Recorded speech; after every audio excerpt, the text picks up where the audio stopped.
Está no ar, Israel e a Igreja.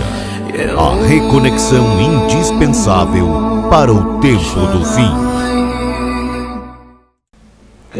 Olá pessoal, estamos iniciando então o novo canal do YouTube, a Igreja e Israel. Mas antes de prosseguir, eu quero agradecer basicamente a duas pessoas que têm me ajudado e me apoiado bastante nesse sentido. Primeiramente, a minha esposa, a dona Miriam, que tem me ajudado, me apoiado bastante. Ela tem sido praticamente a pessoa que faz a crítica textual e as correções. E também quero agradecer ao meu amigo William. Eu acredito sinceramente que Deus nos colocou juntos neste projeto, vamos dizer, evangelístico de alguma forma, né?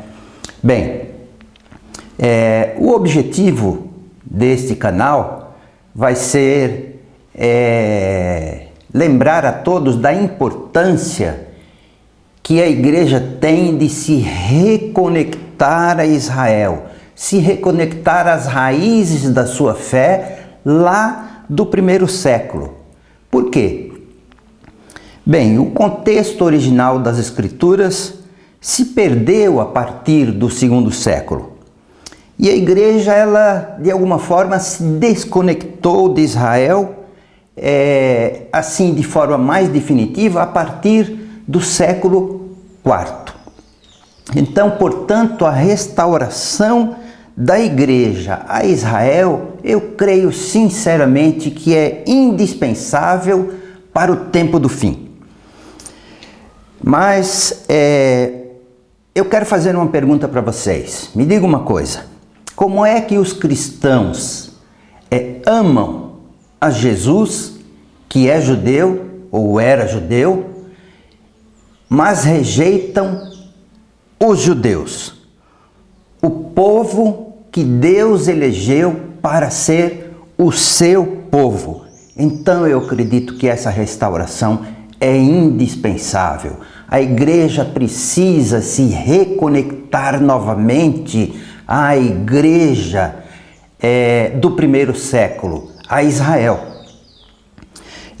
Vejam essa passagem bem simples das Escrituras, quando Deus falou e pediu a Moisés para libertar o seu povo da escravidão que eles passavam no Egito. Está lá no livro de Êxodo, no capítulo 3, verso 7, e diz o seguinte: abra aí a sua Bíblia ou então nos acompanhe.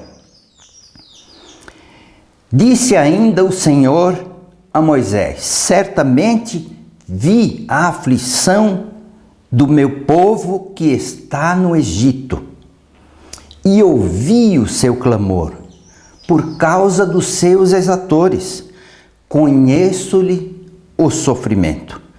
Portanto, gente, aqui nós vemos de uma maneira bem clara que Israel é o povo eleito de Deus e essa religação precisa acontecer.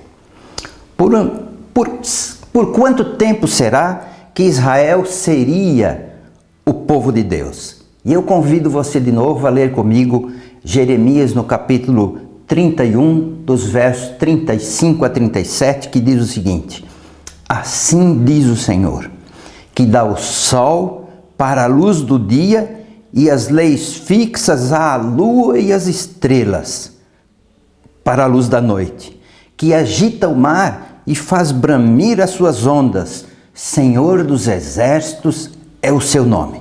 Verso 36.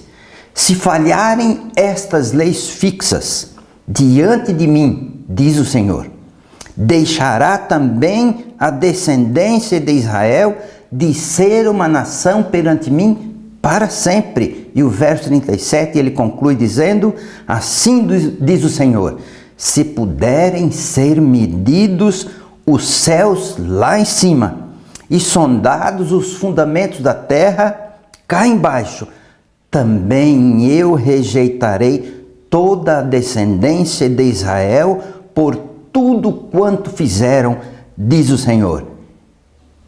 Gente, tem alguma coisa errada com o cristianismo na medida em que ele se desligou de Israel. Há alguma dificuldade nessa relação. Houve alguma dificuldade nessa relação. E é por isso que a igreja se desconectou de Israel. Vejam, a igreja veio à existência por causa de Israel. No primeiro século, a igreja era basicamente judaica. Já no quarto século, após o concílio de Nicéia, lá no ano 325, a igreja se desvinculou de Israel. Nesse concílio, quando vários temas da Bíblia foram analisados e ela própria, a Bíblia, foi alterada, foi modificada, sem a participação de um judeu sequer, e olha que a Bíblia é 100% judaica. Imagine você que alguém publica um livro e os editores desse livro alteram inúmeros textos desse livro sem ouvir o autor.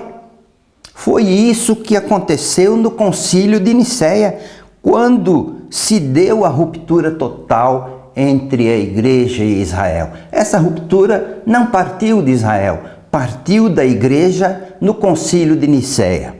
Bem, 16 séculos depois dessa ruptura, por parte da igreja, a gente pode ver que a igreja hoje poderíamos dizer que está à míngua.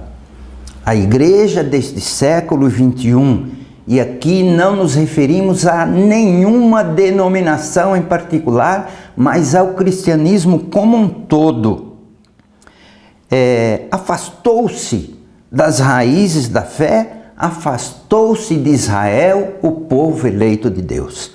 Hoje, praticamente todas as denominações religiosas têm as suas doutrinas que lhes são comuns.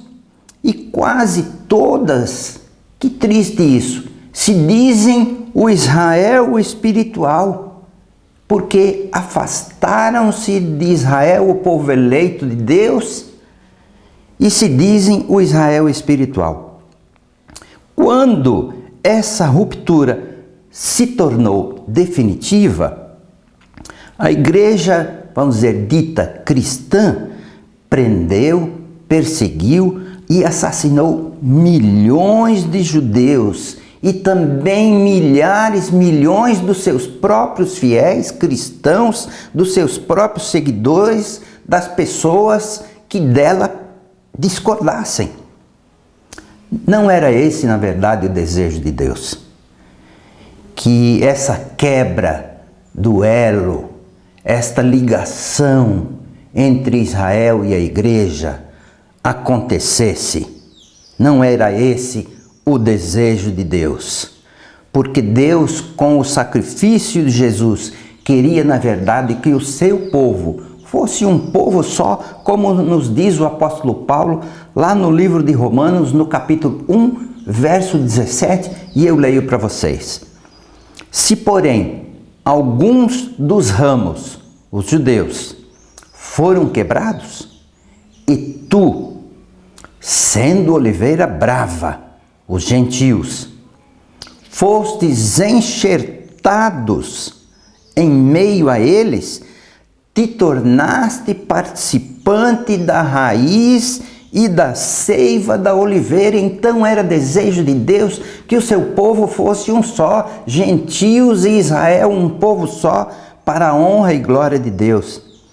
Mas dentre os muitos motivos de a igreja afastar-se completamente de Israel, ela alegou que os judeus tinham assassinado a Cristo e que, portanto, ela, a igreja, era agora o Israel espiritual. Ora, Deus sempre desejou que o seu povo, Israel, fosse um povo espiritual. Então eu pergunto para você, você acha que a igreja de hoje, ou o cristianismo de hoje, é mais espiritual que foi o Israel dos tempos bíblicos? Não se esqueça de que foi a igreja que tomou a iniciativa de se desconectar de Israel. Foi a igreja que perseguiu e matou milhões de judeus e dos seus próprios fiéis, também cristãos, nesses quase 2000 anos. E aí eu peço que você se lembre das cruzadas, peço que você se lembre da Inquisição e do Holocausto, do terrível Holocausto, onde mais de 6 milhões de judeus foram mortos. Se a igreja quiser voltar às raízes da fé, que é judaica e que também é do primeiro século, ela precisa ser restaurada à sua identidade original. Ela precisa se reconectar a Israel, reconhecendo Israel como o povo eleito de Deus. Não para salvação, mas como o povo eleito de Deus. No entanto, o que acontece? Cerca de 90% dos sermões pregados nos púlpitos, talvez aí mesmo no púlpito da sua igreja, abordam apenas o Novo Testamento ou a Nova Aliança. E eu quero dizer para você que não há nada errado nisso. Mas por que será que os pregadores praticamente falam tão pouco ou quase nada das escrituras que Jesus usava? O Velho Testamento. Não se fala de Moisés, não se fala de Elias, ou seja, não se fala da lei, não se fala dos profetas. Olha, os cristãos, quando usam o Novo Testamento, ainda o fazem muitas vezes fora do contexto, e eu quero dar um exemplo para vocês. Este exemplo eu tiro lá do livro de São João, no capítulo 5, verso 39, que diz o seguinte: examinais as Escrituras, porque julgais ter nelas a vida eterna, e são elas mesmas que testificam de mim. Olha, aí está um exemplo de um verso bíblico usado com um outro objetivo pelos cristãos de hoje. Os cristãos usam este verso para dizerem que nós devemos examinar as Escrituras. Bem, que devemos examinar, devemos mesmo. Mas o contexto do verso não é esse. O contexto do verso é outro, completamente diferente do que os cristãos dizem. No capítulo 5 de João, onde está o verso 39, tudo acontece depois da cura daquele paralítico lá no tanque de Betesda, você se lembra? Bem, depois da cura desse paralítico, Jesus, ele fez uma afirmação, ele não fez um pedido para que os judeus examinassem. Não, ele estava travando um diálogo com os judeus que discutiam com Jesus porque ele havia curado no sábado. E Jesus falou para ele: olha, vocês examinam as Escrituras para descobrir neles o Messias. E eu estou aqui e vocês não me reconhecem. Basicamente foi isso que Jesus estava dizendo. Então, Jesus não estava pedindo para que eles examinassem, porque se tem algo que os judeus faziam diariamente era examinar as Escrituras e nelas descobrir o Messias que eles acreditavam que viria. Jesus estava fazendo uma afirmação dizendo: vocês examinam para descobrir o Messias. Eu estou aqui e vocês não me reconhecem. Bem, por que eu fiz esse breve comentário acerca de João capítulo 5, verso 39? Só para dizer a vocês que precisamos voltar urgentemente às raízes da fé do primeiro século. Precisamos de uma restauração a Israel como povo eleito de Deus e as Escrituras, isso é importantíssimo, em seu contexto original, entendendo exatamente o que ela está querendo dizer. Lembra-se, no começo deste vídeo, eu disse que a igreja, por se desconectar de Israel, na verdade estava míngua. Lembra-se disto? Como a igreja se afastou de Israel e do seu contexto original das Escrituras, ela se vale de um sem número de estratégias para atrair pessoas a Jesus. Novos modelos de culto, mensagens com teor de autoajuda, pós-modernismo e até mesmo, pasmem, coaching tem mantido as igrejas cheias de pessoas que na verdade voltam para casa vazias. A estratégia para manter a igreja cheia passa até mesmo pela escolha dos oradores, dos cantores, do uso das luzes, do som e da tecnologia. Evangelismo e discipulado, gente, palavras que sinceramente estão se tornando desgastadas. No entanto, são as palavras do momento. O Jesus de hoje não se parece com o Jesus que falava com os fariseus, nem com aquele que falava com a mulher junto ao poço.